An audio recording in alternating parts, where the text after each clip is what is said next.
My name is Grace and I live in Queens. My name's Tomek and I live in Bay Ridge. My name is Stephanie and I live in Harlem.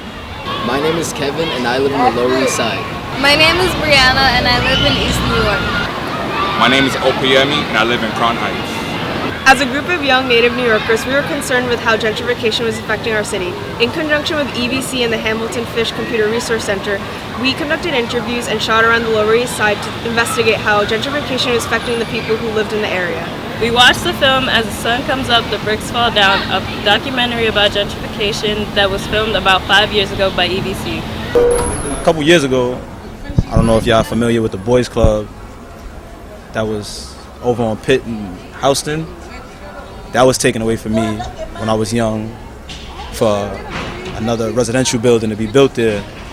And that was basically all I had to keep me out of trouble. So you have low-income communities of color that are getting completely, washed out. They're not getting invested in. We don't have any resources going into these communities. So then you have these people, these developers, these landlords that come in and they decide, okay, you guys need to move out. So what we're going to do is we're not going to take care of any of the businesses and we're not going to take care of any of the housing there, and we're going to let everything get run down. So we're forcing you to move out, and then we're going to invest all this money into this community, into this neighborhood, because it's hip, it's cool, it's upcoming. Never mind the people that were living here, never mind the mom and pop stores that were here, never mind all these families and communities. I have a banging spot. I have a backyard. I have a great spot. It's really small. It's a 2-bedroom that I think was converted from a studio, and I sleep in a loft bed and have no oven, a mini fridge, and a futon. But I love it. It's got everything I need. Yeah, the rent has gone up tremendously in the Lower East Side. Gentrification is the process of a neighborhood changing due to the increasing presence of wealthy and middle-class people. The local residents of low income end up having to relocate. You've probably seen gentrification happening in your neighborhood when small local stores are run out of business by chain stores and big corporations, or when residents are forced to move out because of new private infrastructures that are being built. That's gentrification. Inspired by the film, we conducted our own interviews based on health, education, the environment, and the hipster. Well, we have a city government that consistently underfunds public housing or affordable housing and greenlights the development of huge new luxury condos.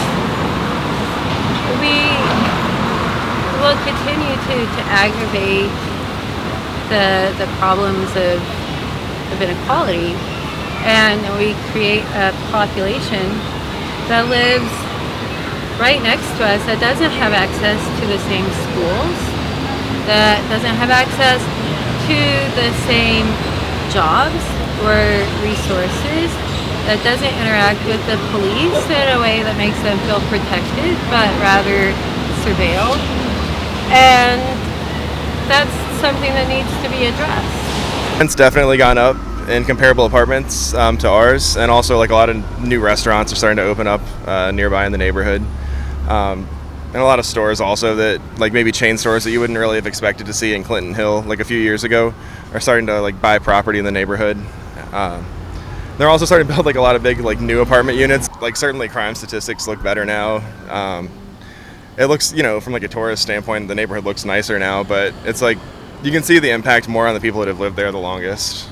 So my name is Aliza, and I've lived in this neighborhood for about 30 years. So I've seen lots of trendy stores and restaurants coming, and loss of the mom and pop shops that used to be here, and a lot of the places that gave the neighborhood the character that brought me here in the first place. So I have to say that my access to food has changed for the better, which is one of those positives of gentrification in terms of having a wider range of food and higher quality fruits and vegetables. The development now, Essex Crossing on Delancey Street, there will be stores like Trader Joe's, big box stores, Whole Foods, for example, on Houston was a big change. Many of the gardens, neighborhood gardens and casitas, like the one across the street, is one of the few that have remained. So there were many neighborhood gardens and places where people in the community gathered. Well, what happens with gentrification in my experience is that at a certain point it feels like an improvement in some respects. So it seems like there's less crime, the street level prostitution and drug selling start to disappear. But then at a certain point it sort of goes over that level where I want to just say, okay, now stop. But it doesn't stop. Right. And then it just totally changes the neighborhood, makes it too upscale, drives low-income people out, diverse people out, and then it's too late. It's sort of like game over. What changes? Everything. Cost of living goes up, and and nobody gets paid no more overtime, none of that stuff. Or you do get overtime, and the cost of living, they don't give you enough money. That building here used to be a boys club right here. They started renovating it. The way I see it, it was donated to them. It was sold for $1 million to build that. Like I says again, there's a lot of homeless people. That building in the corner, when they first started building it, was for low income. Ain't nobody low income there.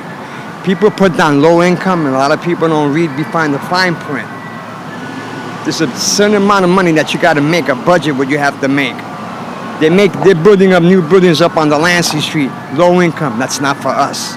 This area here, it's supposed to be the land of the free, and it's not. And it's messed up. More condos, condominiums, higher rents, and it has become different ethnics have been moving in, This was more like a poor neighborhood.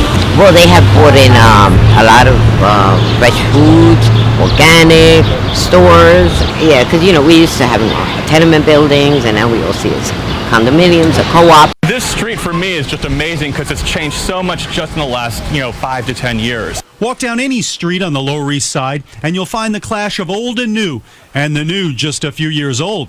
Take Orchard Street south of Grant. There weren't many stores here, and there weren't many new buildings going up. Now look at it. You've got beautiful buildings on the left, and yet the old fire escape's sitting right here, though. Exactly, right? Exactly. And people are paying good money to live in these buildings.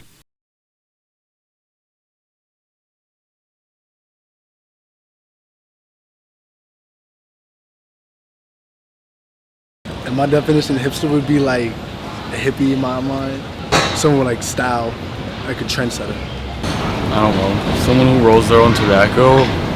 I think the definition is really hard because even though if you're a super hipster, then you don't define yourself as a hipster. So hipster is kind of the identity that no one wants to be. The historic New York neighborhood, once teeming with immigrants, is now being taken over by trendy hipsters. Art galleries pushing out pickle stores, not your father's Lower East Side.